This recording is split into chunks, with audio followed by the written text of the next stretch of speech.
안녕하십니까. 나는 경매보다 MPL이 좋다. 저자 성식은 박사입니다. 오늘은 MPL에 대한 개념과 실전 투자 사례 여러분과 함께 하겠습니다. 끝까지 시청해 주시기 바랍니다. 자, MPL 부실채권이라는 것은 무엇이냐? 3개월 이상 연체, 무엇이 원금과 이자가, 즉 3개월 이상 연체된 대출채권 또는 원리금이 정상적으로 상환되지 않은 대출채권이라고 합니다. 경매투자는 경매 낙찰을 받아서 부동산의 소유권을 취득하는 물권 투자인 반면에 MPL 투자는 근저당권을 매입하여 수익을 발생하는 채권 투자라 할 수 있습니다. 즉 MPL 투자의 대부분은 근저당권을 매입한다라고 생각하시면 됩니다. 채권 투자이기 때문에 개인은 업으로 하는 자가 아니면 절세가 가능합니다. 꼭 먹고 알 먹고 돈 벌고 세금 전략하는 투자에 여러분들이 보다 많은 관심을 가지시기 바랍니다.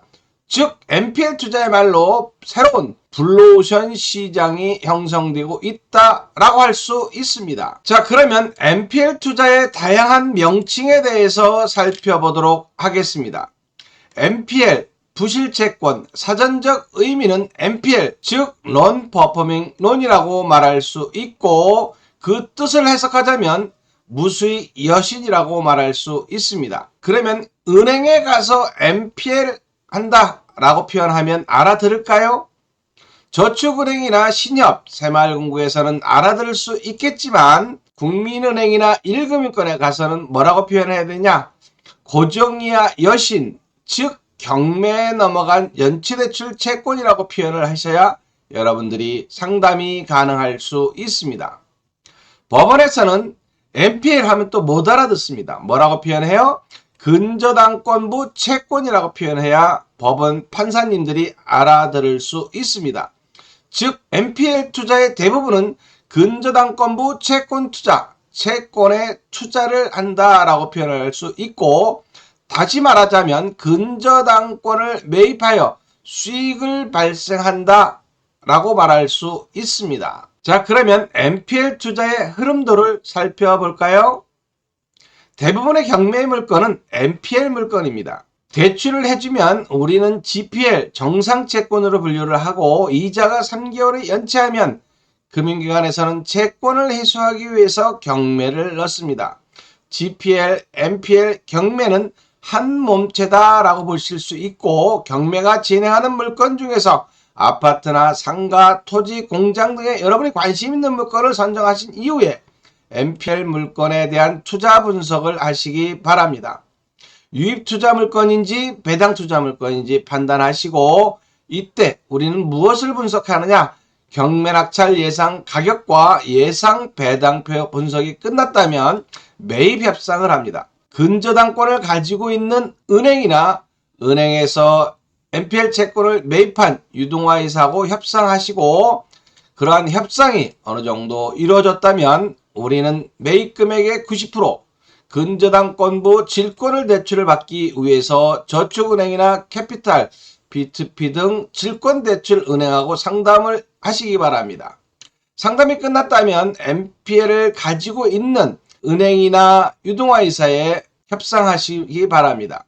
즉 계약금과 잔금을 주고, 우리가 투자 전략으로서는 유입투자 전략과 배당투자 전략으로 나누는데, 유입투자 전략을 살펴보자면 유입투자 전략의 전제 조건은 경매에 입찰해서 낙찰받는 겁니다. 낙찰을 받았다면 출구 전략이나 인테리어를 통해서 고가 매각으로 인해서 수익을 발생할 수 있고, 성 박사가 주로 하는 MPL 배당 투자 전략에 있어서는 매입 금액과 배당 금액의 차익을 수익으로 발생을 합니다. 이러한 유입 투자 전략과 배당 투자 전략에 크게 분류를 하는데, 이 시장에서는 어떻게 형성되느냐? 세 가지로 분류를 합니다. 메이저 시장, 마이너리 시장, 개인 투자 시장. 즉 1금융권, 국민은행이나 신한은행, 기업은행이나 산업은행들은 분기별로 매각을 합니다. 그 매각 대금이 수백억이기 때문에 유동화이사, 즉 유함코나 대신 AMC나 하나, 키움, 우리금융, F&I 등 메이저 시장에서 입찰하고 매입해서 관리하는 채권시장이 있고, 아울러 저축은행 등을 중심으로 하는 이금융권 시장이 있습니다. 저축은행이나 신협, 새마을금고, 단위농협이나 축협 채권들은 금감원에 등록된 매입채권 추심업체를 통해서 입찰이나 수의계약으로 매입이 가능합니다. 그런데 개인들은 어떻게 할까요? 개인 투자 시장에서는 임의대의, 법정대의나 확정채권 양도인 논세를 통해서 매입을 진행합니다.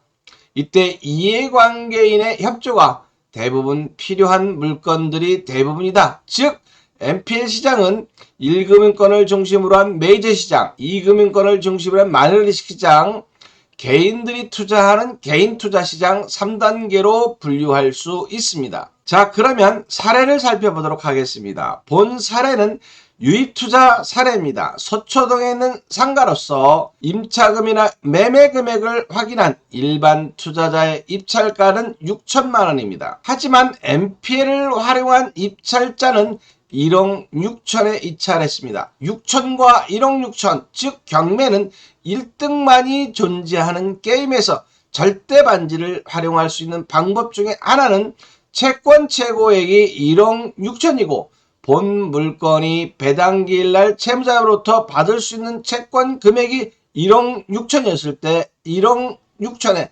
입찰할 수 있습니다.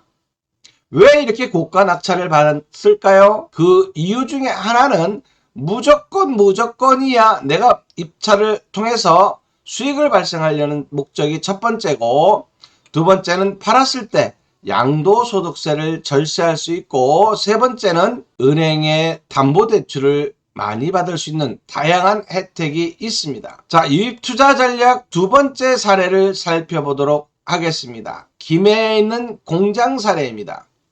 낙찰가액이 75억 6천이었는데 어떻게 75억 6천이 계산되냐면 채권 최고액이 63억 6천, 합계 금액이 75억 6천으로서 낙찰 금액을 75억 6천에 썼습니다.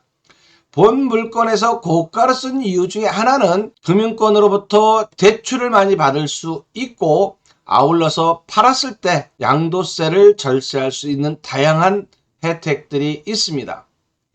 자, 그러면 75억 6천의 고가로 낙찰을 받았다면 1금융권을 통해서 경락잔금 대출을 받고, 부족한 경락잔금은 배당금 담보대출을 P2P에서 5억을 받았던 사례입니다. P2P에서는 채무인수 계약서 등을 통해서 채무자의 재무상태를 확인하고 배당금 담보대출도 가능한 시장이 있습니다. 자, 그러면 성 박사가 좋아하는 배당 투자 물건을 보도록 하겠습니다. 김포에 있는 아파트로서 100만원의 채권을 매입해서 2210만원, 즉 수익이 2110만원을 수익으로 발생했던 사례입니다. 수익률은 깜짝 놀라겠죠? 2110%, 제가 했던 높은 수익률 사례 중에 하나입니다. 큰 수익이 발생한 이유 중에 하나는 2억 4,720, 2210 임차인 금액보를 다 하고도 높은 낙찰 가격에 있습니다. 2억 9천의 낙찰을 함으로 인해서 고가 낙찰은 배당 수익의 핵심 포인트다 라고 보실 수 있습니다. 자, 이어서 성 박사가 좋아하는 배당 투자 물건을 살펴보도록 하겠습니다. 서울에 있는 33평 아파트, 채권 최고액은 8억 40만원, 원금은 6억 100, 제가 얼마에 매입했냐면 6억 7,500에 매입하면서 질권대출을 6억 200만원, 즉 매입금액의 90%를 대출받고 자기 자본은 7,300을 했던 물건입니다. 본 물건은 채권 최고액 8억 40만원보다 높은 11억 8,300에 낙찰을 받았기 때문에 매우 큰 수익을 달성했던 사례입니다. NPL 투자에 대해서 관심 있는 분들은 도서관에서 제가 집필한 나는 경매보다 NPL이 좋다 책을 읽어보시기 바랍니다. 보다 자세한 내용이 기술되어 있습니다. 현재 강남에드평생교육원에서 NPL 실전투자반을 운영하고 있으니 참고하시기 바랍니다. 구독, 좋아요는 보다 좋은 영상을 만드는 데 큰 힘이 됩니다. 여러분과 함께 경제적 자유인으로 가기 위해서 소통하겠습니다. 앞으로 경매, 공매, NPL, GPL, 기타 돈 드는 물건들을 함께 투자 분석하고 소통해서 보다 부자 되는 내일의 희망을 만들도록 하겠습니다. 감사합니다.